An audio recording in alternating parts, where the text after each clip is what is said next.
Across Farrier Company, I'm Caleb, and we're going to be reshoeing the hind hooves on this horse today. This is my cart. Actually, I don't know that anyone's seen this in a video before, but that's where I carry all my rasps, hammers, and nippers. These pull-offs or shoe pullers are Mustad. I've had several different brands over the years, and I've had these for probably the last 5, and they have worked amazing. They do a great job. I like that they have the square head. I think they work better when you're pulling shoes.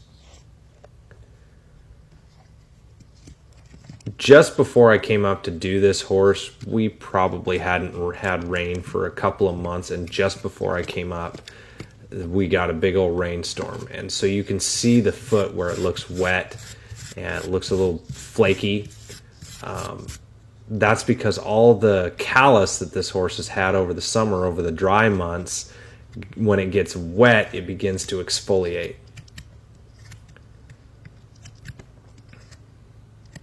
I'm using a JH Forge short blade hoof knife here.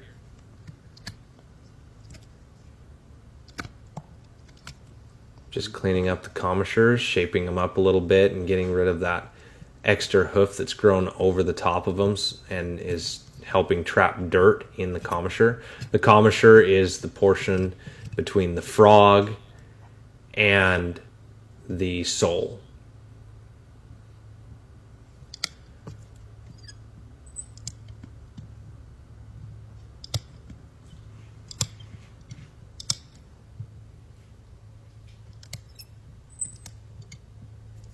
It's super important. You'll see here that I'm not trimming off a ton.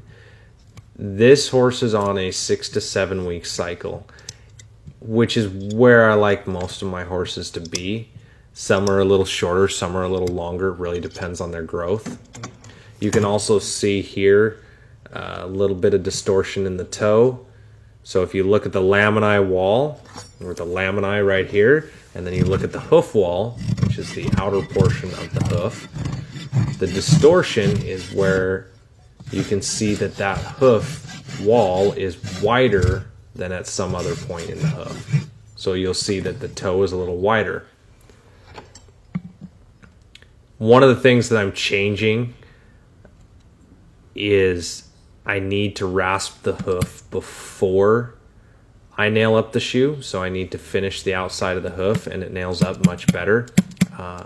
When I did this video, I wasn't doing that, but it's actually something I'm incorporating, something I've learned that's a little new, and it definitely helps make your hoof and your job look much more professional and better, and it makes you more precise when shaping the shoe.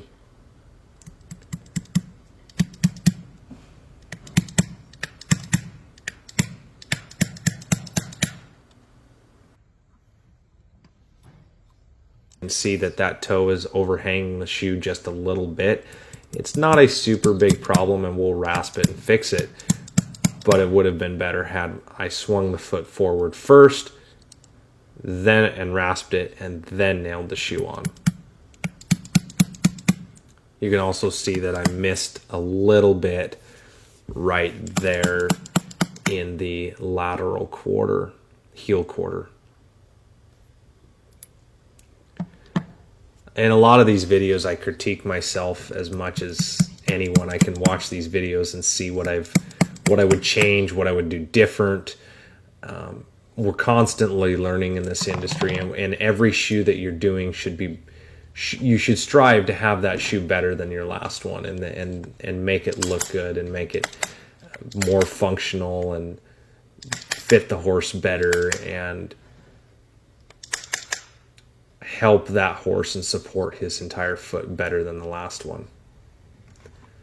You'll see I put a little bit of a grind on the outside of the shoe. This does several things. On the lateral or the medial side, it doesn't allow the other hind foot to come down on it and pull the shoe off on the inside.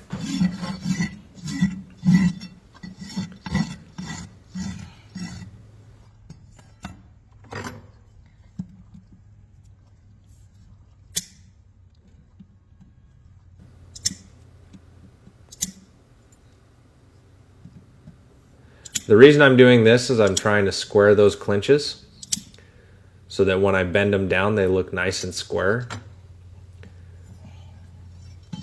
A lot of people have commented and said, well, why do you do all this? What's the point? Some of it is taking pride in your work and doing it properly, and the better, and doing everything that you can with intent, and not just getting lucky every once in a while when the shoe just happens to be in the right spot. We want to be able to create precision when we're shoeing, and to have precision, you have to have consistency. And so by doing things the same way and keeping the quality the same, it allows us to do a much better job long-term shoeing this horse. And it keeps our standards higher.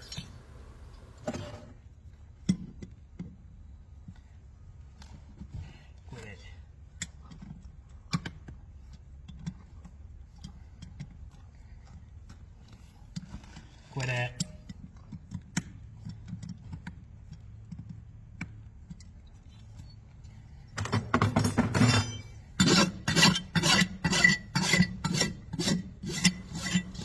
What I'm doing here is just taking off any sharp edges, anything that can possibly catch if the horse is moving or fooling around. We don't want any sharp edges that might catch and cut him, especially where the nails are concerned. Those are usually where I'm concerned about him catching and cutting potentially. Now we're going to do the other hind foot. This would be the right hind. So one of the things when we get to looking at these hooves, when we start pulling the shoe, we look at wear patterns. We look at how it's shaped up and what we can change this next shoeing to make it possibly better. So you learn as much by pulling one of your own shoes as you do by putting one on sometimes.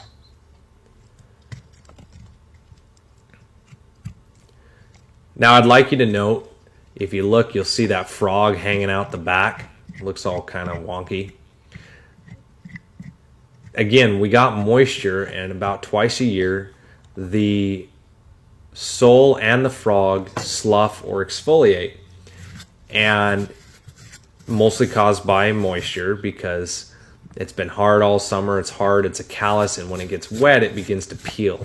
Sometimes the entire hoof, the bottom of the hoof and the frog, will peel out in one big piece. It's super satisfying when that happens. But what you're seeing here, all that dead hoof is what's been in there in the hard, dry summer months that we couldn't pull out with our hoof knife or our nippers. And honestly, you don't want to. You'll sore a horse up in this country if you pull out all of their callus. So this time of year, when it's getting into fall and we start to be able to get some moisture, we can start to use our hoof knives again and start to clean up all that extra callus that's been in there over the dry months.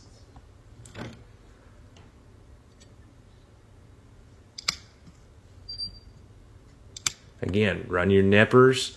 I run them as flat as I can so I don't have to do a ton of rasping.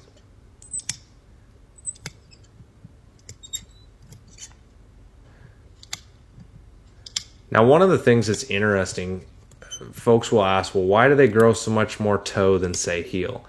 Well, this actually goes back to the wild horses. A horse in the wild wears more toe than he does heel. So the anatomy of the hoof is that they grow more toe, so if they're moving on the ground, they have extra toe, so it wears off, so it grows the same amount as when it wears. As a horse moves, it can contribute to hoof growth. So if a horse is being used a ton, it will tell the horse's body that it needs to grow more hoof. Well, the horse's body doesn't know that there's a steel shoe on there. So some of the horses that we have that are used a ton, like performance horses, they'll be on 4 or 5 week schedules sometimes, depending on how much they're being used. I've seen horses that are at 5 weeks look like they've gone 8 weeks in growth.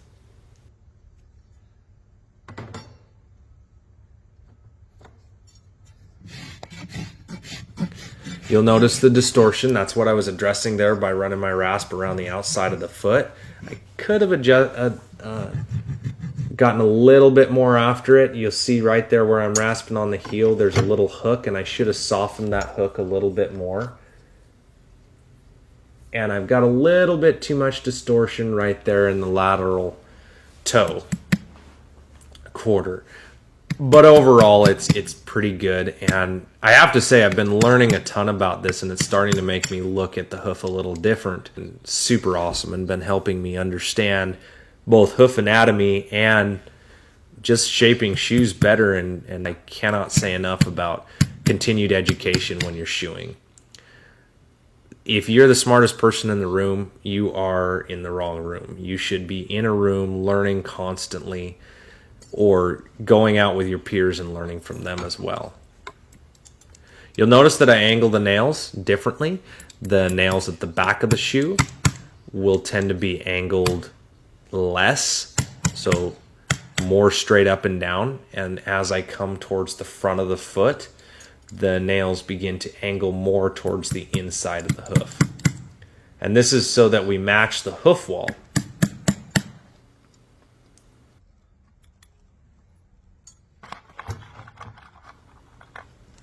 The shoes I'm using here are an SX8 size 1.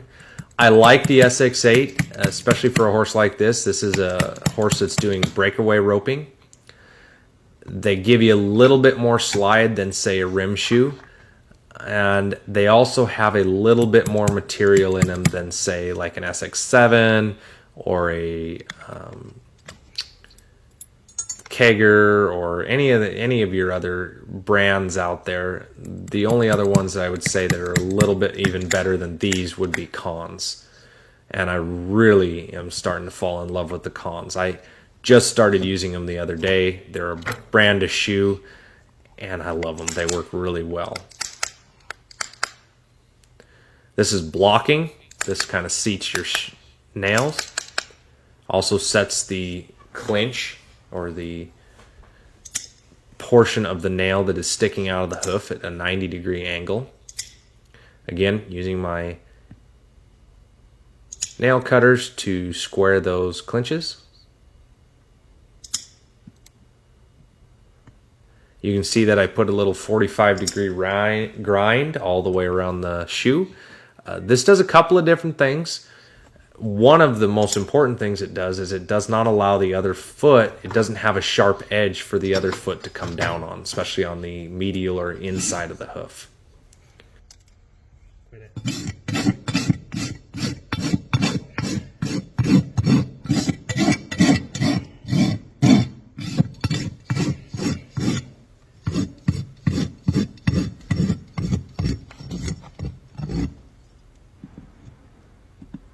Doing a little bit of a quarter crease right on that corner.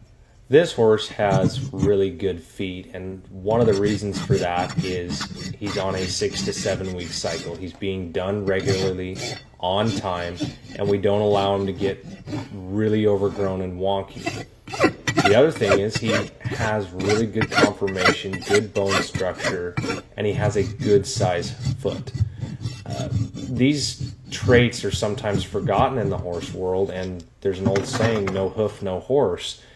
And it is really fun to shoe a horse that has a nice symmetrical foot. You shape up the shoe, you nail it on, he's got good hoof wall, and it's a nice big foot. I really enjoy doing these kind of horses. In a lot of the videos that I have had in the past that I show you guys, I show you the worst of the worst, the horses that are super overgrown, really long, we're taking off a ton of hoof wall. And it's really nice to be able to show you guys a normal hoof and what it's supposed to look like when it's on a 6 to 7 week cycle, when it's well taken care of, when you have good genetics and everything's going right. This is the normal horse that I do. Most horses are well taken care of, well maintained, and their owners love them a lot. This particular horse is actually owned by a former farrier who does a great job of taking care of them. That'll about do it for today. Hope you enjoyed the video.